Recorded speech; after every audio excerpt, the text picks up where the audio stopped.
Stacey Leska with the Los Angeles Times. On Monday, Mexico officials announced the capture of Miguel Angel Treviño Morales, who was the leader of the Los Zetas, a particularly brutal drug trafficking gang in Mexico. And joining me today is Dr. David Shirk, a political science professor at the University of San Diego, who specializes in U.S. and Mexico relations. Thank you so much for joining me today, Dr. Shirk. Thank you for having me, Stacey. Could you give people a brief overview of the Los Zetas gang and kind of who they are and what they've done historically? In the late 1990s, Mexico had four major drug cartels: the Tijuana cartel, the Sinaloa cartel, the Guadalajara cartel, and what was known as the Gulf cartel. The Gulf cartel, as it was vying against other drug trafficking organizations, contracted a group of military elite special forces who defected from the Mexican military to become the enforcers and assassins of the Gulf cartel.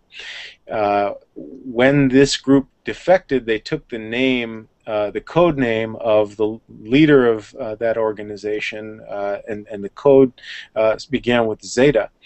And the Zetas became known as one of the most fierce and brutal of organized crime groups in Mexico. And their entry into the conflict among drug trafficking organizations really increased and changed the nature of violence and violent organized crime in Mexico over the last decade. And they are located in Nuevos Laredo, which is directly over the border of Laredo, Texas. That's particularly interesting to U.S. relations. Do you think that the capture of Morales is going to have a big effect on the violence that's already occurring across the border in Mexico? Well, the Zetas and the Gulf cartel are based in northeastern Mexico. They're very closely tied to the border. The Zetas, and particularly Miguel Angel Treviño, had cross-border ties. In fact, Treviño spent a significant portion of his youth and had ongoing family connections and business connections in Texas, including particularly the Dallas area. And the implications for U.S.-Mexico relations, I think, are very important. The current administration in Mexico that began in December of 2012 of President Enrique Peña Nieto has decided to take a new approach to issues of crime and violence, and U.S. officials have been wondering how strongly committed he is to fighting drug cartels and taking down major organized crime figures like Mr. Treviño. This arrest, I think, shows that the United States government is, the Mexican government is in fact committed to taking out some major organized crime figures. And in that sense, it's an important victory and an important signal for Mr. Peña Nieto to his counterparts in the United States. And it was rumored that they actually captured him based off of U.S. intelligence. Do you think that that's very important in showing that U.S. and Mexico officials are trying to work together to still fight drug trafficking? In the last decade, there's been a sea change in the U.S.-Mexico relationship on security issues. The two countries have worked together like never before. You have to remember, these are two countries that were at war almost 150 years ago, and that had significant clashes and, in fact, U.S. invasions of Mexican territory within the last 100 years or so. And the animosities and the distrust that has plagued the U.S.-Mexico relationship for years has prevented, in the past, effective cooperation on law enforcement and security issues. So the fact that today, and for the last 5 to 10 years, U.S. and Mexican security forces have shared intelligence and have worked closely together is an enormous change, and it's a huge step forward. There was some talk at the beginning of the Peña Nieto administration about U.S. Concerns among U.S. authorities that the Peña Nieto administration would roll back collaboration and cooperation. But it's very clear that on both sides of the border, Mr. Treviño and the Zetas as an organization were perceived as a very serious shared threat. And I think it was a very easy thing, probably for both governments, to agree that this was a threat that needed to be addressed by both countries and by both governments, and to be done cooperatively. And so the kind of intelligence that we have supplied to Mexican authorities for the last several years in fighting organized crime paid off yet again in taking down Mr. Treviño. And in reality, this capture of Morales might really not make much of a difference in terms of drug trafficking.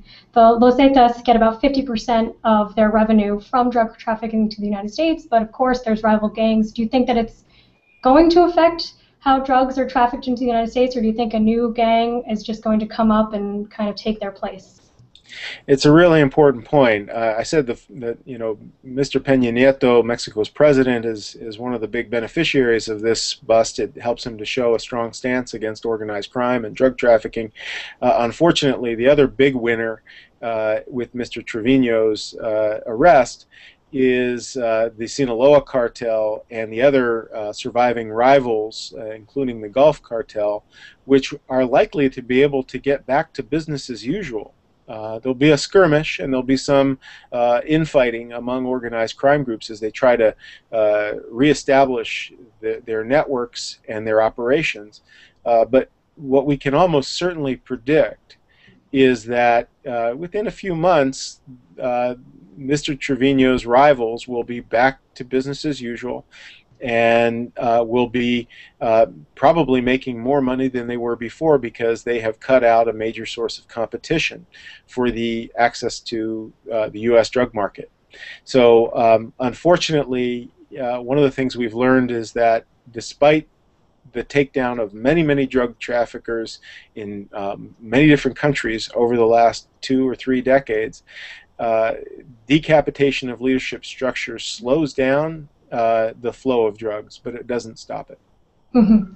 And there are some rumors that the United States might try to extradite Treviño Morales. Do you think that that will happen, or do you think it would be an easy path to go down? It'll be an important test of what kind of relationship the Peña Nieto administration wants to have with the United States.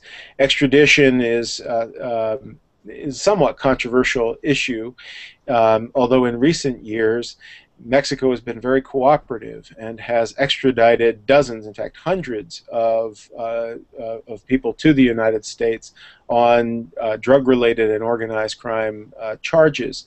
I would expect the Mexican government will likely continue to work with their U.S. counterparts to maintain extradition as a tool in the battle against organized crime groups.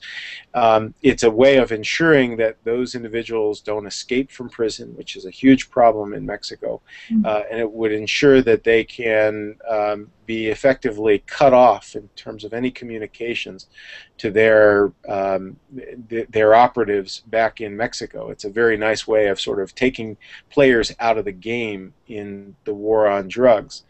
But we'll see what happens. It's a lengthy process typically. It certainly won't happen in the next few months, and it may take a few years before Mr. Treviño, the determination of how Mr. Treviño is going to serve out any sentences, should he be found guilty, which I think is has to go through the proper process in the courts in Mexico. But should he be found guilty, and should he be found eligible for extradition, that's a process that will play out over the longer term. And Treviño is he's accused of killing hundreds, if not thousands, of people with this cartel, in particularly very, very brutal ways of burning people in barrels and, killing dozens of people at once. But do you think that this is really symbolic and will help Mexico and Mexico authorities fight drug cartels more because of this symbolic capture of a really important leader? Well, it's certainly, there's no doubt in my mind that the crimes of which Mr. Treviño is accused and the Zetas as an organization are known to have perpetrated, these are terrible offenses, and they are extremely violent crimes. They have raised the level of violence in Mexico to new extremes and to levels that are really shocking. As you mentioned, putting people into a barrel and burning them alive, decapitations, dismemberment. We have a project that at our university called the Justice in Mexico Project, which has documented thousands of these really, there's no other word, atrocities and acts of torture and inhumanity that defy the human imagination in terms of what people can do to another human being to inflict pain and torture and fear and so on. So these are definitely violent and dangerous acts and terrifying criminal behaviors that need to be stopped and need to be addressed, and certainly taking out the leadership is one element of that. Ultimately, though, I think that what it begs the question of who is ultimately responsible for Mexico's drug trafficking, and especially for this kind of violence. And at the end of the day, it seems to me, I mentioned that this was a big win for Mr. Peña Nieto. It's a big win for the Sinaloa cartel and other rivals.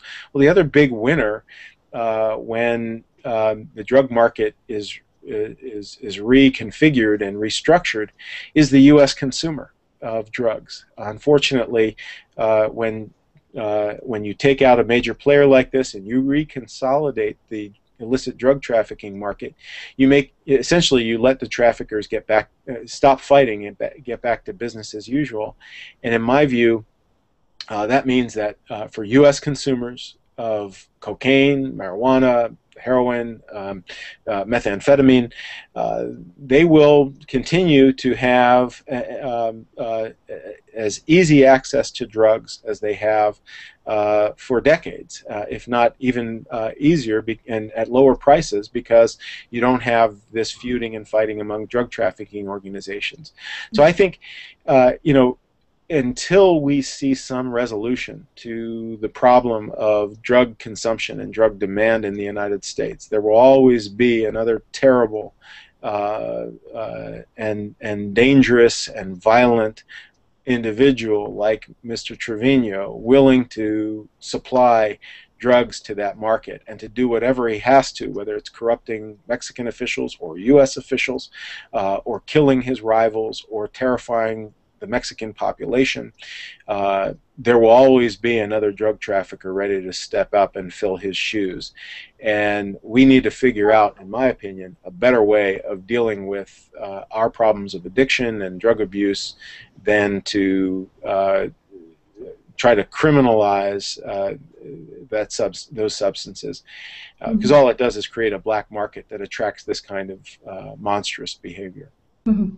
Well, on that, we'll end our chat. Thank you so much, Dr. Shirk, for joining us today and sharing your thoughts on border relations. And you can find out more about this recent arrest of Miguel Angel Treviño Morales on LA Times World. Dr. Shirk, thank you so much.